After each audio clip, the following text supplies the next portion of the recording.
suddenly, Foot Locker has its back to the wall. And over the weekend, there is this story that kind of snuck out. And I'm sure that Foot Locker didn't want it to be as big as the story is getting. It had to be out there. They had to make an announcement. But I think they're probably shocked by the response. They've announced that they're going to close more than 400 in-mall stores. This comes from CBS News, Forbes, and others. And they've got this program in place that they're calling Lace Up, and it's their plan to reset their business. And they said they want to grow revenue to $9.5 billion by 2026.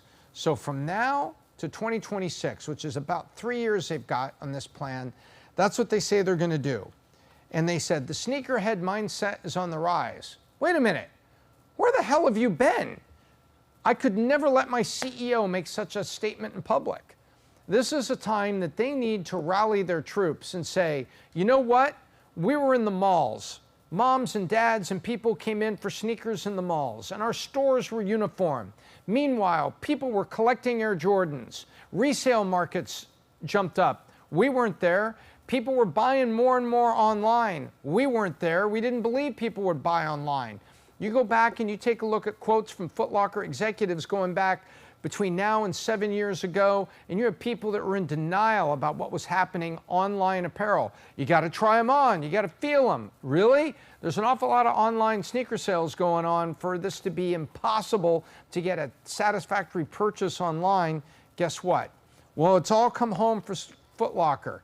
Will they have enough time to pull off the turnaround?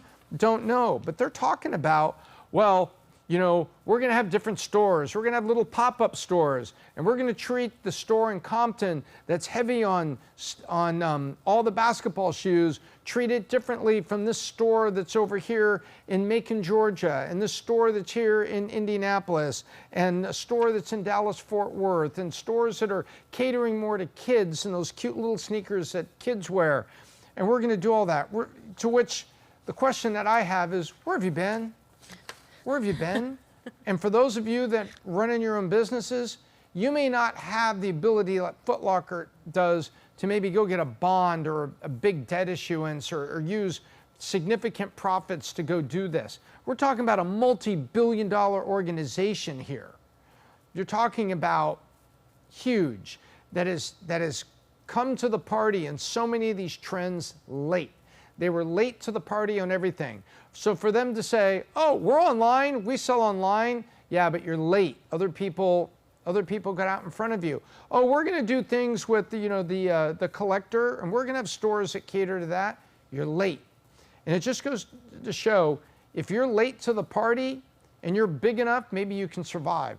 But you and me, what does this mean for us? I'll tell you what it means. It means this. It means that you can't afford to wait to make a decision to change. And actually, I'll summarize it this way. Do you and me have the kind of time to change our business and to restart the way Foot Locker does?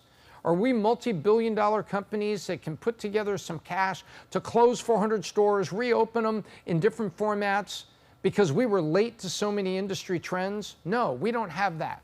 So we have to make informed, good decisions today. You have to be nimble. You have to be on top of it.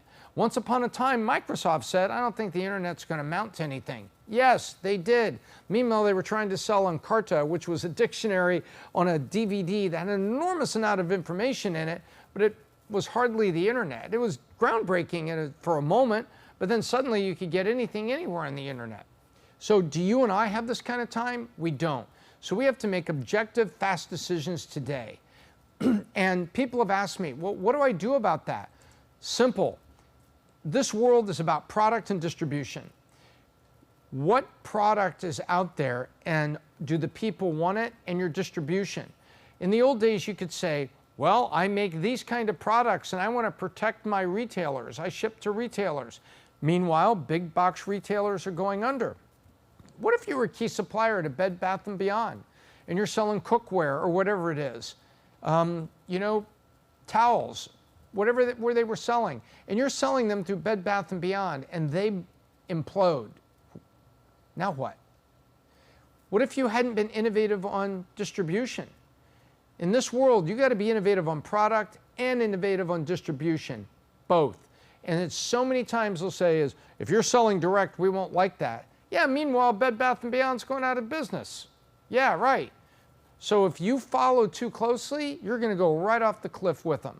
So for us, you have to be nimble, you have to be smart, you have to modify your product to stay with your customer. And on distribution, there are so many digital distribution opportunities that are out there, and there's so many digital distribution tools that are out there. Heck, you can go into if you ship with Amazon Prime, you can go into a Whole Foods, and there's a whole set of lockers there. You don't even have to worry about your favorite sneakers getting stolen off your front porch anymore. You can just have them sent to a locker and pick it up conveniently. But Foot Locker is like a cat with 9 lives, and they have an opportunity here to make a bit of a turnaround and come back. And, 50% of their retail is coming from North America in stores, in-store. So they got some things to do. And so my encouragement to you is, I got nothing against Foot Locker, but I objectively look at it. Don't be a Foot Locker. You may not have time to turn around. You may not have time to make a comeback. You may not have time to make an adjustment. And worse, you may not be able to get the loan or capital you need to get there.